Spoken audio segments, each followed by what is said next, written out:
memainkan permainan tradisional dari Sunda, yaitu congklak. Selamat menyaksikan.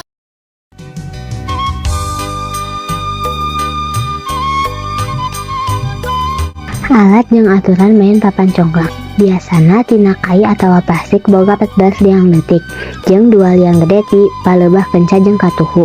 Biji congklak unggal liang leutik diisi 5 nepi ka 7 bini. Cara main pamuter mawa kabeh bini tina hiji liang nu manehna. Tuluy dibagikeun hiji-hiji kana liang sajen satuhu.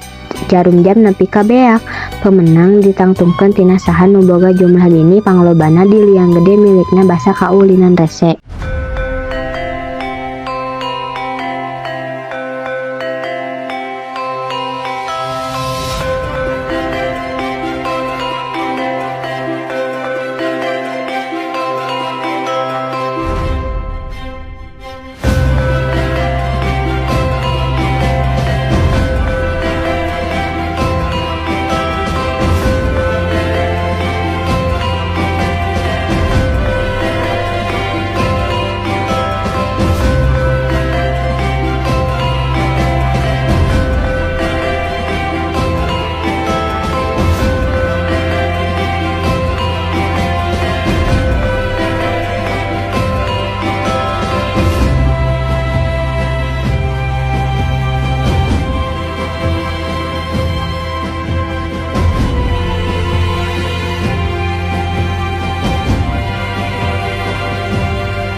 Congklak merupakan kaulinan tradisional khas Nusantara anu dimainkan ku dua urang make papan anu aya liangan sarta siki-sikian saperti cangkang kerang atawa siki gok atau sawo.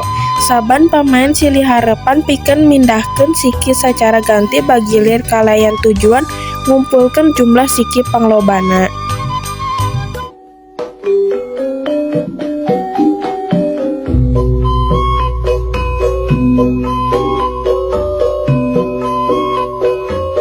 Sekian